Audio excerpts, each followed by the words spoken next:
Assegurar o equilíbrio no mundo do trabalho. Esse é o objetivo dos magistrados do trabalho. O movimento sindical, adormecido desde os primeiros anos do regime militar, retorna à cena política e mostra sua força.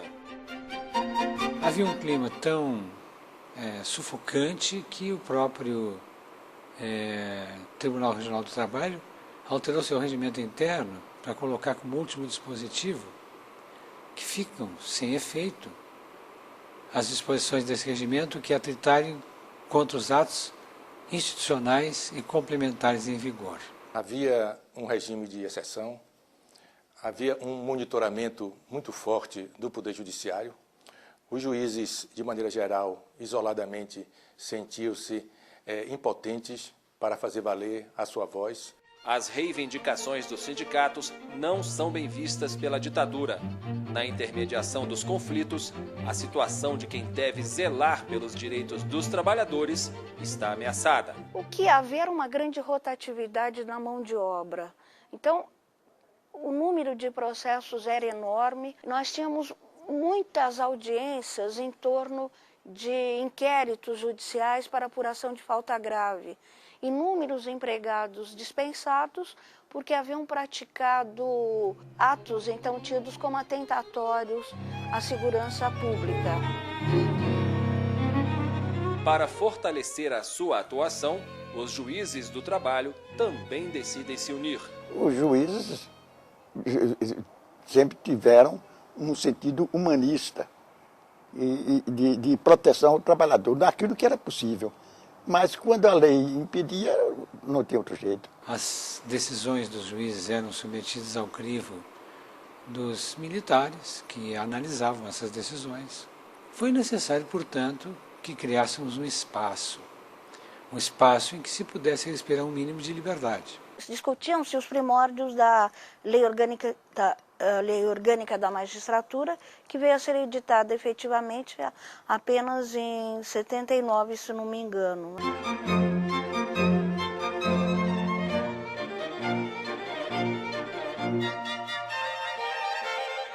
Tivemos a ideia de unir os esforços das amatras, até então existentes, das poucas amatras que existiam, para que conseguíssemos que a reforma do Poder Judiciário, que tramitava no Congresso Nacional, por iniciativa do governo Ernesto Geisel, atendesse, pelo menos em parte, algumas das nossas reivindicações. Que não eram reivindicações, todas elas corporativistas, mas eram reivindicações também que visavam, digamos, a independência da magistratura e que procuravam atender a certos interesses legítimos da magistratura.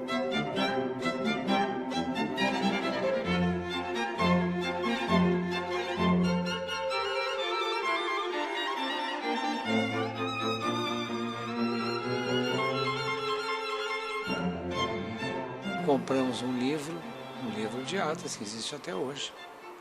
E eu lavrei a primeira ata, e a ata era de fundação. Aqueles juízes que estavam naquele congresso, que quisessem assinar, quisessem ser sócios fundadores da ANAMATRA, assinariam esse livro.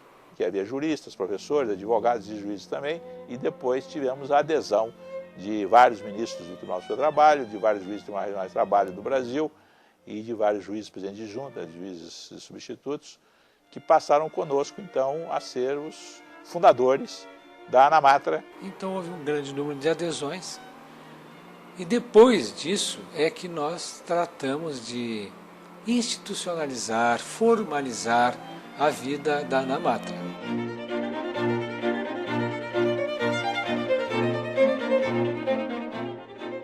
O juiz de trabalho ganhava menos que um caixa do Banco do Brasil. E isso era uma anomalia, né? Porque o caixa do Banco do Brasil, até funcionários mais elevados, gerentes, etc., eram submetidos a julgamento da Justiça do Trabalho, porque também eram empregados. Uma das primeiras campanhas das associações, das AMATRAs, que eram as associações regionais do Ministério do Juiz do Trabalho, foi no sentido de elevação dos conhecimentos dos magistrados. Que o ambiente à época era esse de tentarem, as amatras mesmo, encorparem e ganharem mais expressão. Uma associação nacional, na qual as associações regionais, quer dizer, procurassem realizar melhor a tarefa delas.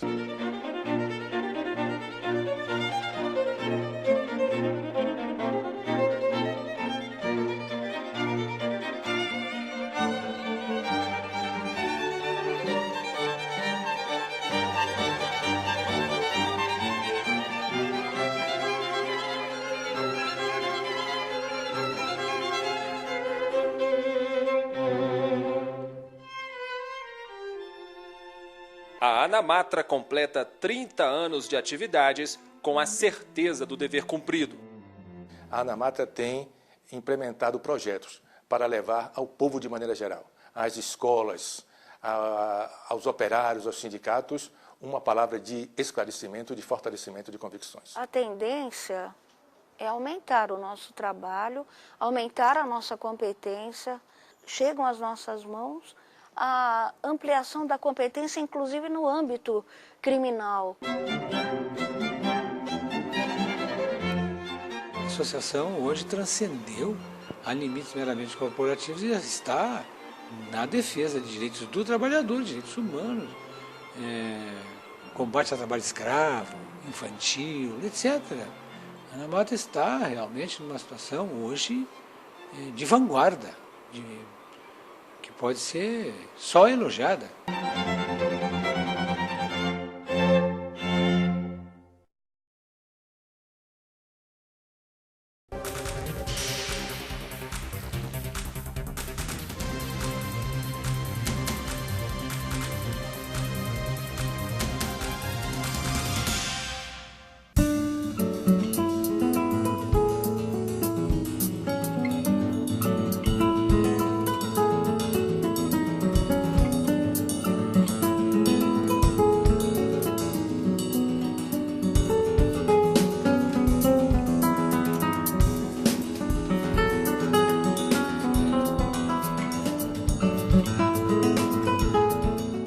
Num cenário de constantes mudanças econômicas e sociais, uma certeza: o compromisso dos juízes do trabalho ultrapassa a mediação das relações entre patrão e empregado.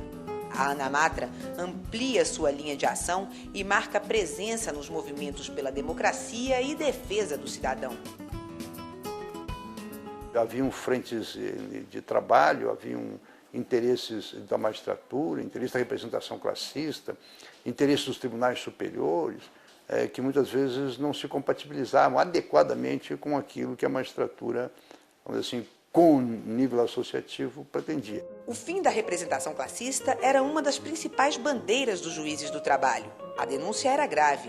Os interessados chegavam a criar sindicatos sem nenhuma representatividade para servir de trampolim para o cargo. Nós ficamos sabendo, na última hora, que algumas instituições e entidades iam ser ouvidas, inclusive a AJUCLA, que era a Associação dos Juízes Classistas. Nós conseguimos, através do senador Roberto Freire, que ele indicasse a Anamatra para ser ouvida nessa audiência pública. E pela primeira vez a nossa associação foi ouvida, né, numa situação como essa. E a Anamatra defendeu, do ponto de vista técnico e do ponto de vista moral, a extinção da representação classista, porque havia muitos escândalos, né? O custo da representação classista era astronômico, e a Anamatra demonstrou na Constituinte. Quando eu descia do avião em Brasília, eu tinha que caminhar com 2 seguranças. Havia um complô, inclusive, para partir para agressões físicas ou atos até maiores de ameaças à minha família, a minha pessoalmente. Muitas vezes eu fui, vamos dizer, barrado no Congresso Nacional pela representação classista, né?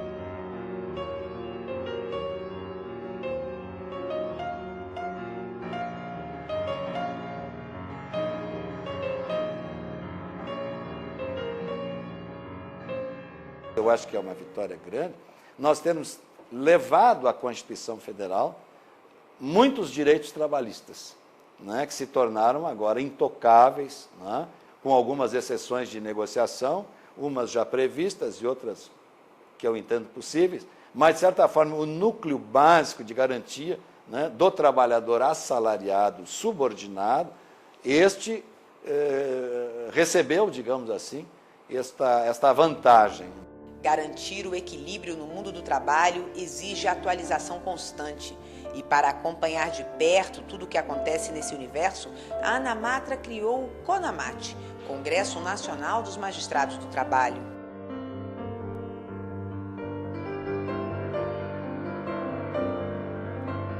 O tema era uma reforma do processo trabalhista, certo? Mas, na época, nós levamos um grande susto na criação do CONAMAT, que faltando 5 dias, saiu aquele plano de Collor, que tirou o dinheiro de todo mundo, inclusive das inscrições para o Congresso. Nós ficamos zeradas de dinheiro, né? Mas, felizmente, deu tudo certo. Me sinto assim radiante, muito alegre quando eu vou a qualquer CONAMAT, porque eu vejo que não foi importante criar, foi importante a continuidade que foi dada. Cada dia eu fico deslumbrada de ver a organização, a discussão de tema, a participação de juízes, que juiz não gostava de sair da sala dele só trabalhando. Para tirar esse juiz das salas dos gabinetes foi difícil. Foi uma das coisas mais difíceis que eu tive, foi tirar juiz de gabinete para participar da luta. Eles estão bem politizados hoje.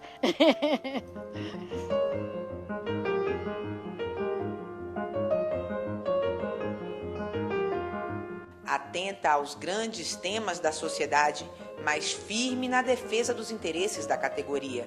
Em busca de mais legitimidade, a ANAMATRA se renova. A eleição para a presidência da ANAMATRA era um arranjo feito de última hora e não havia uma participação dos colegas no processo. E nós partimos então para uma luta que a muitos parecia inglória, qual seja de implantar a eleição direta. E depois de muitos esforços, para o qual concorreram todos os membros da minha diretoria, nós conseguimos implantar a eleição direta. A eleição foi antecedida com a divulgação do nosso projeto de administração em que nós nos comprometimos com o fortalecimento da justiça do trabalho, expressa na luta pela extinção da representação classista e também na discussão ampla acerca da súmula vinculante, avocatória e demais mecanismos concentradores de poderes que apareceram durante o processo da revisão constitucional encerrado em 1994. Do ponto de vista pessoal, a presidência da ANAMATRA foi uma experiência muito rica, pois passei a melhor compreender a magistratura brasileira, a melhor conhecer a justiça do trabalho e as diferenças regionais que tornam tão especial nosso país. A ANAMATRA amplia o diálogo interno, conquista espaço na mídia, ganha identidade e uma sede na capital do país. Os telefonemas, contatos que a ANAMATRA fazia, era do telefone particular de cada presidente. O primeiro computador que nós tivemos nos foi ofertado por uma co-irmã. A entidade se profissionaliza, cria assessorias para as áreas parlamentar e de comunicação. A revista foi o meio de comunicação que nós encontramos, né, para que os magistrados escrevessem as suas opiniões, nós pudéssemos fazermos enquetes, pesquisas, né, e aí ela realmente se tornou na revista que é hoje, né, espetacular. E a partir de então, pudemos estabelecer com eles um contato direto, remeter-los à revista que muitos ignoravam a existência, a revista e comunicações periódicas dando conta de nossas atividades, o que sem dúvida concorreu para que a ANAMATRA se firmasse como uma verdadeira entidade de classe.